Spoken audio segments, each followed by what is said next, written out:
Welcome to WS Radio's Business Spotlight Show. Thanks for tuning in today. In this segment, I'm happy to be joined by Jim and Wendy Kirkpatrick. They are the owners of Kirkpatrick Partners, and appropriately enough, you can find them online at kirkpatrickpartners.com. That's KIRKPATRICK, kirkpatrickpartners.com. And they're also going to be coming here to San Diego, where we originate this broadcast from.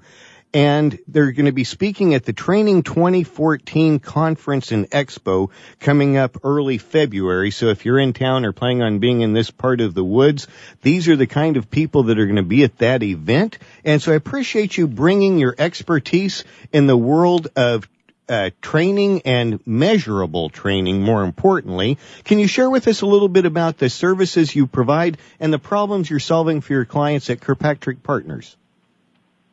Well, thanks so much, Wade. Kirkpatrick Partners carries on the work of Don Kirkpatrick, who is Jim's father and my father-in-law. He's one of the foremost thought leaders in training evaluation. So some listeners might be saying, what is training evaluation? What this means is that we help organizations to ensure that their training actually delivers measurable value to the bottom line and contributes to the accomplishment of their organizational mission. Worldwide, training budgets and training departments are being cut because training in so many cases has failed to show value that the business recognizes and requires. Employees are also just far too busy to attend training that they can't connect to their specific on-the-job responsibilities and goals that they've been asked to accomplish. So if the Kirkpatrick model is followed, these issues can be corrected. Oh, definitely, and I can see the value there. Not just one important lesson I always try to keep in mind is you need to measure what's important for your business. And definitely the training of frontline and everyone in the business is critical to that business's success. And I imagine you guys have a methodology and structure you've been using that, again, Don Kirkpatrick developed. Can you tell us a little bit about some of the different levels of analysis that you guys have? Yeah, absolutely, Wade. What we really love about the Kirkpatrick model that Don created back in the 1950s is it's really been validated over the past half century through training professionals using it the world round. And I think the reason that it has been so accepted as well as so successful is it's actually quite simple. Now, simple is one thing and easy is another, but I'll share with you what these really very straightforward and simple 4 levels consist of. Level 1 reaction is exactly what it sounds like. This is to what degree did the training participants react favorably to the learning event? Did they like it? Did they think it went well? Then you move up to level 2 learning, which once again, just what it sounds like. This is the degree to which the participants actually acquired the intended knowledge, skills, or the attitudes during the session. So those 2 levels are the easy ones. Where people tend to struggle is when you get to levels 3 and 4, but this is where the business value actually happens. So this is where people really need to be focusing in their attention. Level 3 behavior is the degree to which the training graduates actually used what they learned when they get back to their job. And then level 4 brings it all together. This is to what degree does the organization see results in whole or in part due to the fact that that on-the-job performance was improved because of the training. Oh, and I just love that phrase that you just pointed out there. And definitely it evidences your experience in setting up training and such. Simple is one thing, easy is another. And so it sounds like you really emphasize on creating a process that is simple. You know, it is implementable, but there is going to be work involved. You're really right, Wade, and I'm going to turn it over to my husband, Jim, to give you an example of how this works, because the 4 levels really are simple, they're intuitive, and we know these things, right? We know that you can't just go to training and magically expect something to change. So now Jim's going to share with you some information about a real client and talk through what they really did to make this come to life. Love it. Welcome, Jim. Yeah, hi, Wade.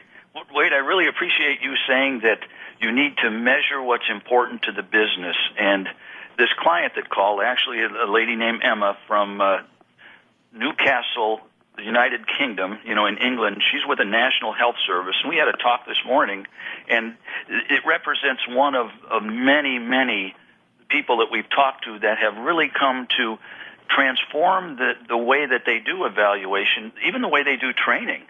And one of the first things that we teach people is that a lot of people misinterpret the 4 levels that my father developed 50 years ago, and they think it starts with level 1. And you first get the reaction to the training and then learning. But unfortunately, what's happened is that we almost have a culture of smile sheets, pre and post tests, and hope for the best. You never get beyond that and never get to what you said about measuring what's important to the business. So what Emma does there with the National Health Service in the UK is they have targeted several pilot programs, mission critical, patient outcome, patient safety programs that are designed to save lives, and they start with the end in mind. As you said, the business, what's important to the business. So they start with the issues of patient outcomes, patient safety, and profitability for the organization. And the good news about that is when they start with the end in mind, it's almost like a GPS address. They know where they're going. Rather than starting with training and kind of bumbling their way through and hoping that some of it sticks, they know where they're going. They know what outcomes they're expected to contribute to. Therefore, they can develop and deliver a very targeted approach, not just to training, but to learning and performance. And they're so excited about that, knowing that these are pilot programs that really the whole country is going to be watching. Right. And the second major point that we talked about today is the importance of supporting on-the-job application. As Wendy was saying, they and others that we work with do not want to rely on the training event, put your feet up and hope for the best, because the best isn't going to happen. What they do is they developed a specific application plan, a performance support plan that is made up of, we call required drivers of accountability and support that are designed to leverage the training into application, because obviously you know something about this stuff. If application doesn't happen, then the results aren't going to be maximized. And then the third thing is you trying to answer the question, not just did this work, but is it working along the way? And Emma was telling us how they use leading indicators, which are part of our New World Level 4. These are the early signs of success. Are they seeing fewer infections that are being caused in the hospital? Are they seeing fewer times where reimbursements are not coming in? Fewer mistakes that are made with patients? And these are the early warning detection system after training is done and once people are starting to do their job, so they can monitor very carefully if it's working or not. And if things are working well, they celebrate that and they replicate those things. But if there's bumps and these little flags that are kind of the early signs of success are not happening, they quick drill down, uncover the barriers, and fix them before, again, as you mentioned, the business outcomes are negatively impacted. And then in the end, they have beautiful stories that I'm going to go over to England to help them share in late summer. Stories of success, stories of value that are made up of metrics and testimonies of staff and supervisors and patients and their families. So that, in a nutshell, in a practitioner's point of view, is the New World 4 levels. Yeah. We help them, but they actually do it. They accomplish it. Yeah, and Wendy, any caps on top of that? Well, if I can interject, we've got about 2 minutes left, and then I'd like to get Wendy's closing thoughts.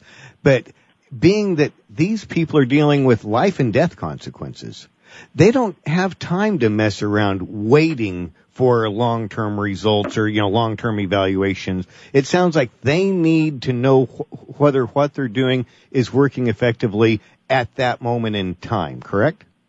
Wade, that's brilliant. And the view of the original 4 levels, kind of the traditional view, is this flag at the top of the mountain that may be a year or two down the road, but that's gambling. That's waiting to see if at the end this flag is going to be flying or not.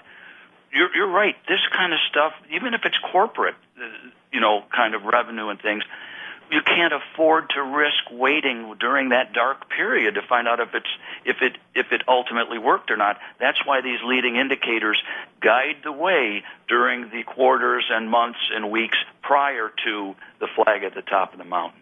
Now, I know in our final 30 seconds, Wendy's going to provide some information about following up, but with about 30 seconds left, is there any problems that a company might be experiencing that relate to training that they don't recognize relates to training and you want to call their attention to? Oh, absolutely. And oftentimes they quickly decide that training is the problem when oftentimes it isn't. In fact, that's maybe a little bit of the flip side of what you're talking about, Wade. Oftentimes we want learning professionals to deal with elements and interventions outside of training rather than just have one club in their golf bag kind of thing. Alrighty, so if they want effective training, Wendy, what kind of call to action do we have?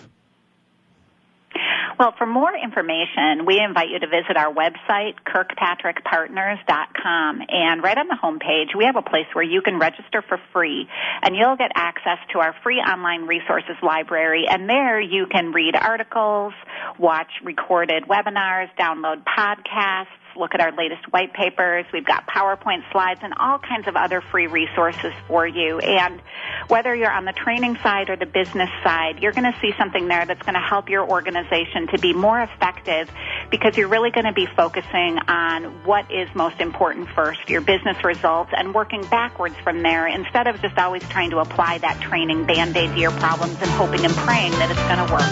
Perfect. KirkpatrickPartners.com. Back next time.